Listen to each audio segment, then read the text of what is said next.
విశాఖ నగరపాలక సంస్థ బడ్జెట్ సమావేశం ప్రారంభమైంది. సుమారు 4761 కోట్లతో రూపొందించిన అంచనా బడ్జెట్ను ఇప్పటికే స్టాండింగ్ కమిటీ ఆమోదించింది. ఆర్థిక సంవత్సరం ముగియకముందే కౌన్సిల్ కూడా ఆమోదించాల్సి ఉంది. అలాగే ఇంతకుముందే మేయర్ గొలగాని హరివెంకట కుమారిపై కూటమి కార్పొరేటర్లు అవిశ్వాస తీర్మాన నోటీసును కలెక్టర్కు అందించారు. ఈ నేపథ్యంలో వైసీపీ నేతలు ముందు జాగ్రత్తగా వారి పార్టీకి చెందిన కార్పొరేటర్లను బెంగళూరు తరలించేవారు. వారితో పాటు మేయర్ హరికుమారి, డిప్యూటీ మేయర్లు కూడా వెళ్లారు. జీవీఎంసీలో మొత్తం 111 మంది ఓటింగ్ సభ్యులు ఉండగా వారిలో కోరం ఉంటే తప్ప బడ్జెట్ సమావేశం నిర్వహించడానికి వీల్లేదు. మేయర్ లేకుండా ఎలా నిర్వహిస్తామని అధికారులు తర్జనభర్జన పడ్డారు. అయితే వైసీపీ ముఖ్య నేతలు ఏ నిర్ణయం తీసుకున్నారో తెలియదు కానీ మేయర్ హరికుమారి బెంగళూరు నుంచి నగరానికి చేరుకున్నారు. ఆమె బడ్జెట్ సమావేశానికి హాజరవుతారని వైసీపీ వర్గాలు తెలిపాయి. వైసీపీ కార్పొరేటర్లు వస్తారో లేదో చూడాలి. ఏదెలా ఉన్నా బడ్జెట్ సమావేశం వరకు ఎలాంటి ఇబ్బంది లేదని చెబుతున్నారు.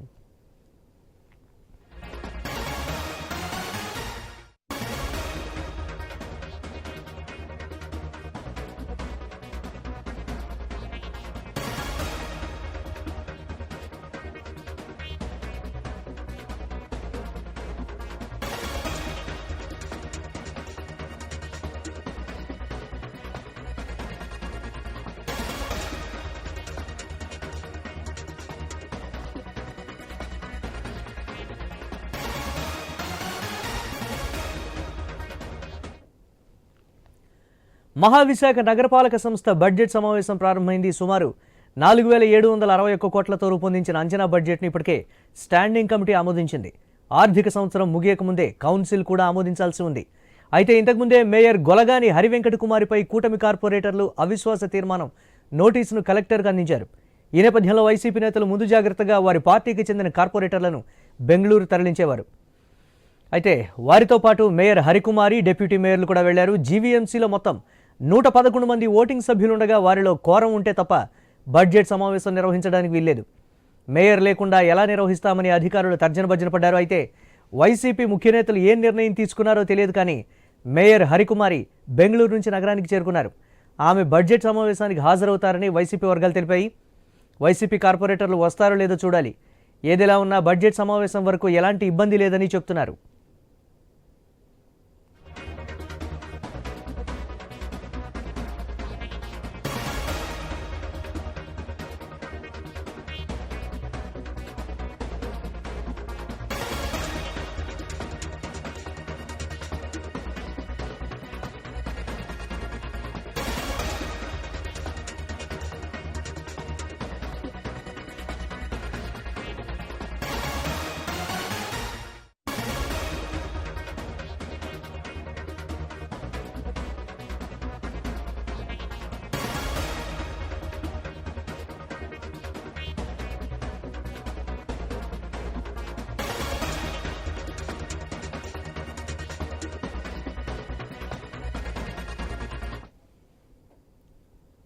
మహావిశాఖ నగరపాలక సంస్థ బడ్జెట్ సమావేశం ప్రారంభమైంది. సుమారు 4761 కోట్లతో రూపొందించిన అంచనా బడ్జెట్ను ఇప్పటికే స్టాండింగ్ కమిటీ ఆమోదించింది.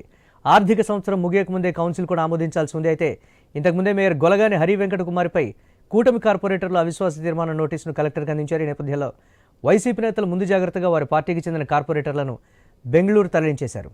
ఇక వారితో పాటు మేయర్ హరికుమారి, డిప్యూటీ మేయర్లు కూడా వెళ్లారు. అయితే హరివెంకట కుమారి సభకు హాజరవుతూ ఉన్నారు. దీనికి సంబంధించి మరిన్ని అప్డేట్స్ మా కరెస్పాండెంట్ రాజు లైవ్ ద్వారా అందిస్తారు. ఓటీవీ రాజు.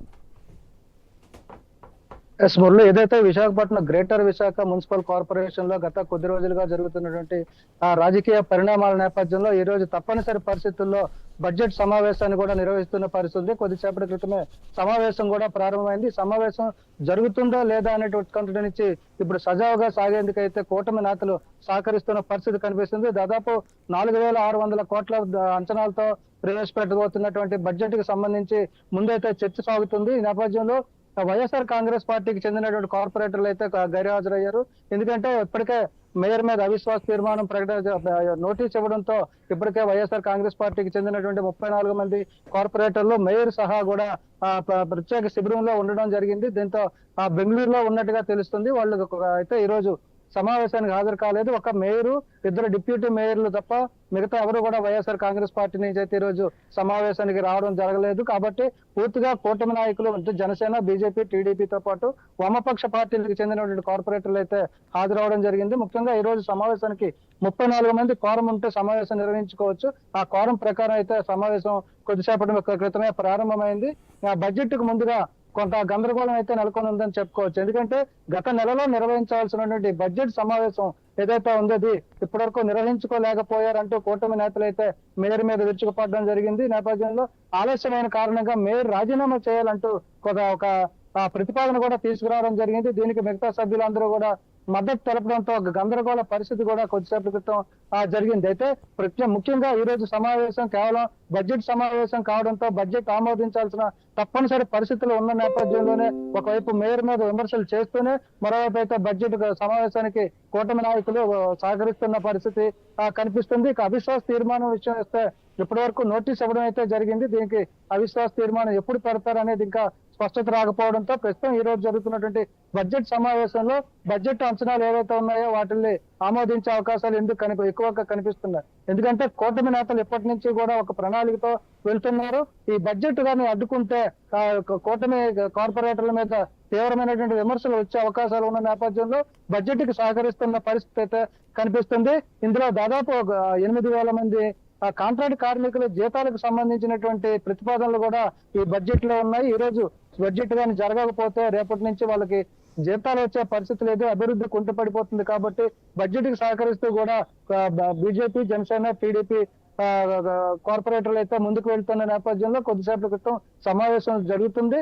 మరి బడ్జెట్ కూడా ఆమోదించే ప్రక్రియలో దీని మీద జరుగుతున్నటువంటి చర్చ ఏదైతే ఉందో చర్చ కూడా చాలా సుదీర్ఘంగా జరిగే అవకాశాలు అయితే కనిపిస్తున్నాయి.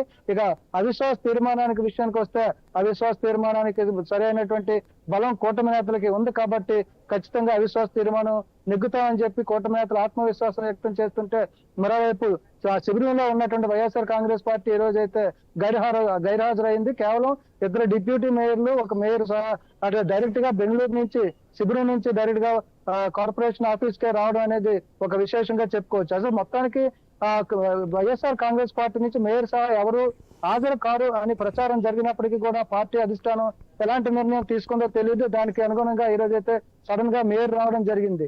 ఇక్కడ మేయర్ రాక వెనక చాలా కారణాలే అనిపిస్తున్నాయి. ఎందుకంటే ఒకవేళ మేయర్ స్వయంగా గైర్హాజరైతే ఆ కూటమిలో ఉన్నటువంటి నేతల్లో ఎవరినో ఒకరిని తాత్కాలిక మేయర్ గా ఎన్నుకునే అవకాశాలు కూడా ఉన్నాయి. ఆ నేపథ్యంలో ఇక వైఎస్ఆర్ కాంగ్రెస్ పార్టీకి చెందినటువంటి ఎవరు కూడా మేయర్ పీఠం మీద కూర్చునే అవకాశాలు లేనట్టుగా తెలుస్తుంది. ఇలాంటి పరిస్థితుల్లో కూటమి నేతలకు అవకాశం ఇవ్వకూడదనే ఒక ఉద్దేశంతో అయితే వైఎస్ఆర్ కాంగ్రెస్ పార్టీ ఒక ప్రణాళిక సిద్ధం చేసి ఒక పాచిక వేసింది. ఆ పాచికలో భాగంగా ఈ రోజు అయితే ఆ మేయర్ అయితే వచ్చి తన స్థానంలో కూర్చోవడం కూటమి నేతలకు మింగుడి పడిన పరిస్థితిగా చెప్పుకోవచ్చు. మరి కాసేపట్లో సమావేశం కూడా ముగిసే అవకాశాలు కనిపిస్తున్నాయి. మురళి.